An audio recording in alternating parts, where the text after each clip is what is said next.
सत श्री अकाल दोस्तों, स्वागत है चैनल TVI 18 ਦੇ प्रोग्राम डेविल्स एडवोकेट ਵਿੱਚ। ਅੱਜ ਸਾਡੇ ਨਾਲ ਹਾਜ਼ਰ ਹਨ ਡਾਕਟਰ ਮਨਜੀਤ ਤੇਜਪਾਲ ਜੋ ਕਿ ਡਾਕਟਰੇਟ ਹਨ ਮੈਨੇਜਮੈਂਟ ਦੇ ਵਿੱਚ ਤੇ ਉਹਨਾਂ ਕੋਲ 20 ਸਾਲ ਦਾ ਐਕਸਪੀਰੀਅੰਸ ਹੈ, ਨਾ ਸਿਰਫ ਬਤੌਰ ਐਜੂਕੇਸ਼ਨਿਸਟ ਦੇ ਸਗੋਂ ਇੱਕ ਐਜੂਕੇਸ਼ਨਿਸਟ ਐਡਮਿਨਿਸਟ੍ਰੇਟਰ ਦੇ ਤੌਰ ਤੇ। ਸਵਾਗਤ ਹੈ ਡਾਕਟਰ ਮਨਜੀਤ ਤੁਹਾਡਾ ਸਾਡੇ ਚੈਨਲ ਤੇ। Thank you so much Shaminder. Doctor Manjit, ਸਭ ਤੋਂ ਪਹਿਲਾਂ ਅਸੀਂ ਇਹ ਜਾਣਨਾ ਚਾਹੁੰਦੇ ਹਾਂ ਕਿ ਤੁਹਾਡੀ ਇੱਕ ਐਜੂਕੇਸ਼ਨਿਸਟ ਤੇ ਐਜੂਕੇਸ਼ਨਲ ਐਡਮਿਨਿਸਟ੍ਰੇਟਰ ਦੇ ਤੌਰ ਤੇ ਜੋ ਜਰਨੀ ਰਹੀ है वो ਤੁਸੀਂ ਸਾਡੇ ਦਰਸ਼ਕਾਂ ਨਾਲ कुछ शेयर करो।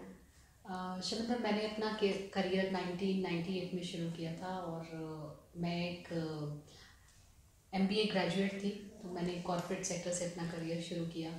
फिर फैमिली कंपल्शंस देखते हुए आई जॉइन टीचिंग और स्कूल टीचिंग, फिर कॉलेज टीचिंग, यूनिवर्सिटी टीचिंग, सारे में पूरी जर्नी में मैंने ये रियलाइज़ किया कि लर्निंग एक ऐसी चीज़ है जो आपकी लाइफ लाइन है। अगर आपकी लर्निंग रुक गई तो सब कुछ रुक गया। और मेरा बेटा था, बस मैं उसके साथ साथ पढ़ती रही। लर्निंग डजेंट ओनली मीन कि हम फॉर्मल लर्निंग कर रहे हैं, कैन बी एनीथिंग, हर तरह से आप सीख सकते हैं। लेकिन मैंने अपनी फॉर्मल एजुकेशन नहीं छोड़ी। आई वॉज पोस्ट ग्रेजुएट, मैंने जॉब के साथ अपनी MPhil की, फिर मैंने डॉक्टरेट अपनी कंप्लीट की। उस बीच में UGC का एग्ज़ाम भी क्लियर किया और इसके साथ ही यूनिवर्सिटी टीचिंग करते हुए मुझे ये रियलाइज़ हुआ कि जो मेरे पास यहाँ बच्चे आ रहे हैं वो पहले से स्कूल ने तैयार करके, कहते हैं ना, कुम्हार ने घड़ा बना के दे दिया है। तो जो इम्पोर्टेंट है वो कुम्हार का काम है। और मुझे वहीं से लगा कि मुझे वापस स्कूल में जाना चाहिए, क्योंकि वहाँ जाकर मैं बच्चों के साथ कुछ कर सकती हूँ। और मुझे लगता है कि बच्चों के साथ भी एक ट्रेडिशनल तरीके से नहीं, बच्चों को मोटिवेट करके प्यार से हम बहुत कुछ करा सकते हैं। और वहाँ से मैं स्कूल एडमिनिस्ट्रेशन में आ गई। Ma'am, as you know the exams are coming, specially the boards exams are coming. So ਤੁਸੀਂ ਇਹ ਦੱਸੋ ਕਿ ਬੱਚੇ ਜਿਹੜੇ ਨੇ ਉਹ बोर्ड एग्जाम्स की तैयारी किमें कर सकते हैं, how should they prepare for the exams? सबसे पहली बात तो शमिंदर, ये जो फोबिया है बोर्ड एग्ज़ाम का, मुझे लगता है यही स्क्रैप कर देना चाहिए। एग्ज़ाम ही है, फिर क्या हो गया। और अगर ये एक फीलिंग पेरेंट्स, स्कूल, बच्चों के अंदर हम इनकलकेट कर सकें कि एक रेगुलर चीज़ है, तो शायद ये जो फोबिया है, ये फियर है, हम इससे ओवरकम करें और हमारे बच्चे बेहतर परफॉर्म करेंगे। एग्ज़ाम्स के लिए, बोर्ड एग्ज़ाम्स के लिए अभी भी हमारे पास दो ढाई महीने हैं। बच्चों को अपना, मुझे लगता है सबसे पहले तो अपना स्टडी एरिया ऑर्गेनाइज करना चाहिए। फिर जो उनके पढ़ने का जो उनका कोर्स है वो अपने टाइम के साथ उसकी सेटिंग करनी चाहिए और अपने खुद के डे वाइज गोल सेट करने चाहिए और उसके हिसाब से काम शुरू कर देना चाहिए। जब पढ़ते हैं तो पहले ये देखें क्या आता है, क्या नहीं आता, और पूरे वास्ट सिलेबस पे जाने की जगह उसको छोटे छोटे पार्ट्स पे डिवाइड करें, उन छोटे छोटे गोल्स को अचीव करें। इसके अगर बच्चा ऐसे कर रहा है और साथ में रिविजन टाइम दे रहा है तो आई एम श्योर बच्चे बहुत कंफर्टेबली एक्सेल कर सकते हैं। साथ ही ये नहीं है कि continuous 10 hours 6 hours study, they should study थोड़ा घंटा 1.5 घंटा पढ़ के, then some break, good food, good healthy food plus some physical activity, that is must. मुझे लगता है एग्ज़ाम हो या ना हो, बच्चों को खेलना ज़रूर चाहिए, क्योंकि वो जो फिज़िकल एक्टिविटी है वो आपका ब्रेन बहुत एक्टिवेट करती है। तो इसलिए बच्चे को अपने स्पोर्ट्स को साथ में रखते हुए अपने एग्ज़ाम्स की तैयारी करनी चाहिए।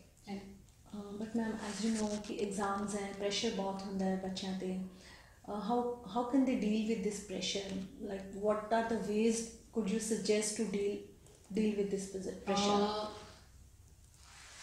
शमिंदर, प्रेशर जो है ना वो it is peer pressure, family, society.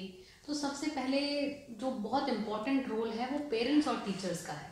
Parents should always council their children कि एग्ज़ाम्स आप अच्छे से दो, तैयारी अच्छे से करो, रिजल्ट के बारे में मत सोचो। वो गीता के सार में आता है ना कि कर्म करो फल की इच्छा मत करो। वो बहुत ज़रूरी है कि हम अपने बच्चों को वो सिखाएं। और बच्चा अगर अपनी स्टडीज़ कंसिस्टेंटली करता है, मुझे लगता है बोर्ड के लिए अगर 1.5-2 महीना भी कंसिस्टेंटली पढ़ रहा है तो वो बहुत आराम से अचीव कर सकता है। उसके लिए स्ट्रेस लेने की ज़रूरत नहीं है। साथ में we should encourage our children कि वो थोड़ा मेडिटेट करें। and they should spend 10-15 minutes daily on breathing exercises that always relax you. और बच्चों को एक पॉजिटिव मोटिवेशन पेरेंट्स को, टीचर्स को देना चाहिए कि वो कर सकता है, उसको अपने खुद के पोटेंशियल से भरोसा होना चाहिए, और जिस तरीके से वो मेहनत कर रहा है उससे कोई फियर वाला काम नहीं है। Board exams are very simple exams. अगर आपके जो आप सारा साल पढ़ रहे हैं और वो कंसिस्टेंटली पढ़ रहे हैं, आप आराम से अचीव कर सकते हैं।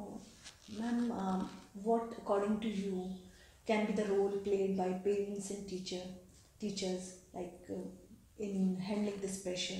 Like बच्चे, मतलब पेरेंट्स का की रोल है तो टीचर्स का की रोल है कि बच्चे प्रेशर हैंडल कर सकें। पेरेंट्स को सबसे पहले तो एक पॉजिटिव एनकरेजमेंट देना चाहिए, उनके साथ बैठ के उनका काम डिस्ट्रीब्यूट करवाना चाहिए, and they should also take good care of their health of their children.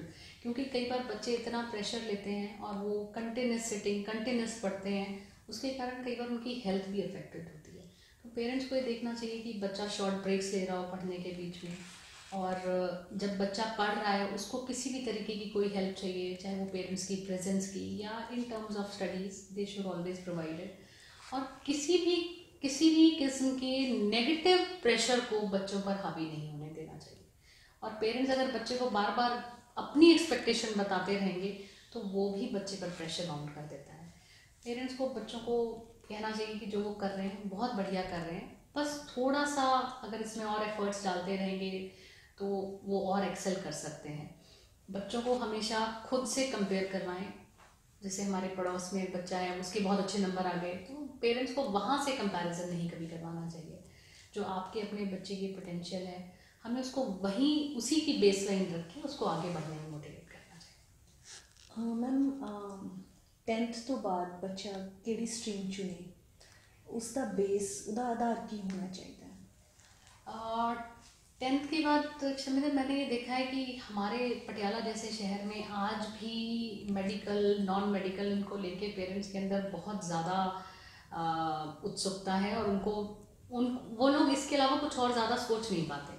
पर बच्चे को करियर काउंसलिंग ज़रूर करवानी चाहिए। There are very good career counselling cells, जहाँ पर वो बच्चे को आपको करियर ऑप्शंस बताते हैं, और बच्चा अपनी पसंद से, अपनी स्किल के बेस पे जो उसे लगता है कि ठीक है, सपोज मेरे पेरेंट्स चाहते हैं कि मैं इंजीनियर बनूं, बट अगर मेरा मैथमेटिक्स ही अच्छा नहीं है और मुझे ज़बरदस्ती दिला दिया, मैं कैसे मैनेज कर सकती हूँ? और फिर ये जो प्रॉब्लम है ये अल्टीमेटली प्रेशर माउंट करेगी। इसलिए ज़रूरी है कि बच्चा जिस सब्जेक्ट में अच्छा है, पेरेंट्स उसको वही सब्जेक्ट चूज़ करने दें। साथ में करियर काउंसलिंग के लिए देखें, आजकल इंटरनेट पे सब कुछ, गूगल एक ऐसी चीज़ है जहाँ पर सब कुछ मिलता है। वहाँ पर अगर सर्व करेंगे तो उन्हें बहुत सारी इन्फॉर्मेशन मिलेंगी, क्या करियर ऑप्शंस हैं। There are parliamentary services, there are United Nation services. कुछ बच्चे सोशली कुछ करना चाहते हैं, वो वहाँ पर भी जॉब अपॉर्चुनिटीज़, करियर ऑप्शंस हैं। तो बच्चे को उसके बेस पे, उसकी चॉइस के अकॉर्डिंग उन्हें सब्जेक्ट चूज़ करने देना चाहिए। मैम, बोर्ड एग्जाम्स तो बाद बच्चे अपना टाइम पॉजिटिवली ते क्रिएटिवली किवें स्पेंड करें?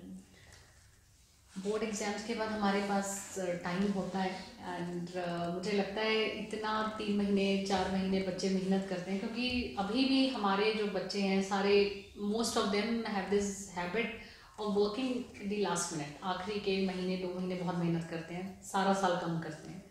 तो with this kind of thing pressure build होता है, थकान होती है। तो एग्ज़ाम्स के बाद बच्चों को कोई स्पोर्ट, एक्सकर्जन में पेरेंट्स को उन्हें घुमाने ले जाना चाहिए।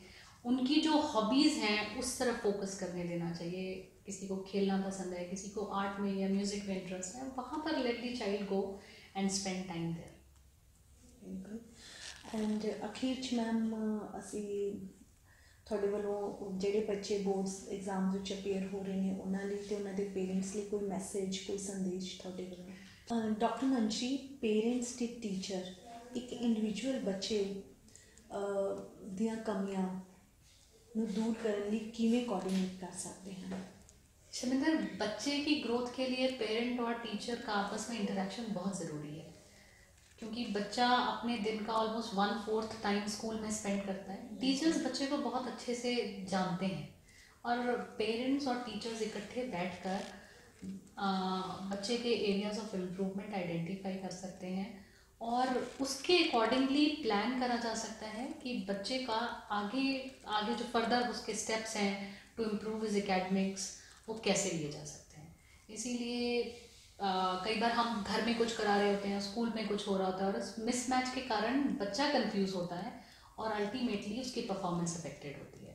इसीलिए पेरेंट्स टीचर्स को इकट्ठे बैठकर बच्चे का साथ बैठना भी ज़रूरी है, क्योंकि बच्चे को अपनी रिस्पॉन्सिबिलिटी खुद लेनी चाहिए। So they should sit together and plan for the child.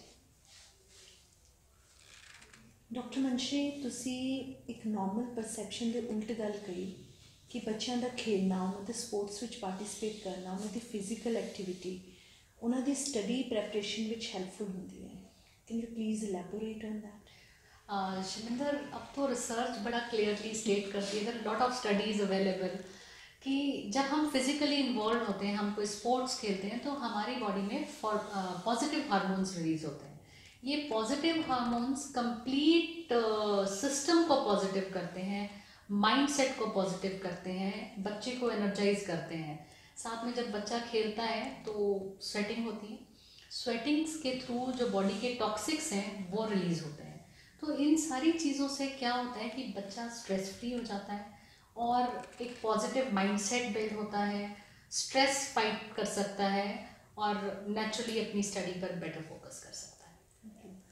So sports are helpful in preparation, पर डॉक्टर मंजी एक होर फैक्टर आजकल बहुत ज़्यादा जो पॉपुलर हैगा सोशल मीडिया, उसके बारे में की कहोगे? शमिंदर, यस ट्रू, और मुझे लगता है कि सोशल मीडिया कोई गलत चीज़ भी नहीं है। ये this is the demand of time, हम इसको नेगेट नहीं कर सकते हैं, पर बच्चों को अपनी प्रायोरिटी सेट करने की ज़रूरत है। एग्ज़ाम सर पर है, सोशल मीडिया कहीं नहीं जा रहा है, वो यहीं है और एग्ज़ाम्स के बाद भी है। एग्ज़ाम्स आएंगे, चले जाएंगे, ख़त्म हो जाएंगे। तो इस वक्त अपनी प्रायोरिटी सेट करके बच्चों को पढ़ाई पर फोकस करना चाहिए। एक बार एग्ज़ाम्स ख़त्म हो गए तो they can resume their social media. इसके साथ ये भी सोचना चाहिए कि हम फ्रेंड्स के साथ, बच्चों को लगता है ना कि हम सोशल मीडिया के थ्रू अपने फ्रेंड्स के साथ बहुत जुड़े हुए हैं। अगर फ्रेंड्स हैं तो we should help each other. अगर वो सोशल मीडिया में अपना टाइम इस वक्त थोड़ा कम करेंगे तो अपने फ्रेंड्स को भी हेल्प कर रहे हैं, बिकॉज उनके फ्रेंड्स भी सोशल मीडिया से कम होंगे और वो टाइम अपनी स्टडीज़ पर डिवोट कर पाएंगे। Thank you doctor Manshi for your valuable sharing of knowledge and your experiences. Thank you Shaminder. ਇਹ ਸਨ ਡਾਕਟਰ ਮਨਜੀਤ ਤੇਜਪਾਲ, ਜੋ ਕਿ ਬਤੌਰ ਪ੍ਰਿੰਸੀਪਲ ਜੈਮਸ ਪਬਲਿਕ ਸਕੂਲ ਵਿੱਚ ਕੰਮ ਕਰ ਰਹੇ ਹਨ। ਇਹਨਾਂ ਨੇ ਆਪਣਾ 20 ਸਾਲ ਦਾ ਤਜਰਬਾ ਬਹੁਤ ਸਕਸੈਸਫੁਲੀ ਜੈਮਸ ਪਬਲਿਕ ਸਕੂਲ ਵਿੱਚ ਇੰਪਲੀਮੈਂਟ ਕੀਤਾ ਹੈ ਤੇ ਅਸੀਂ ਦੇਖਿਆ ਕਿ ਇੱਥੇ ਬੱਚੇ ਬਹੁਤ ਖੁਸ਼ ਹਨ and they are really happy performing kids here. Thank you.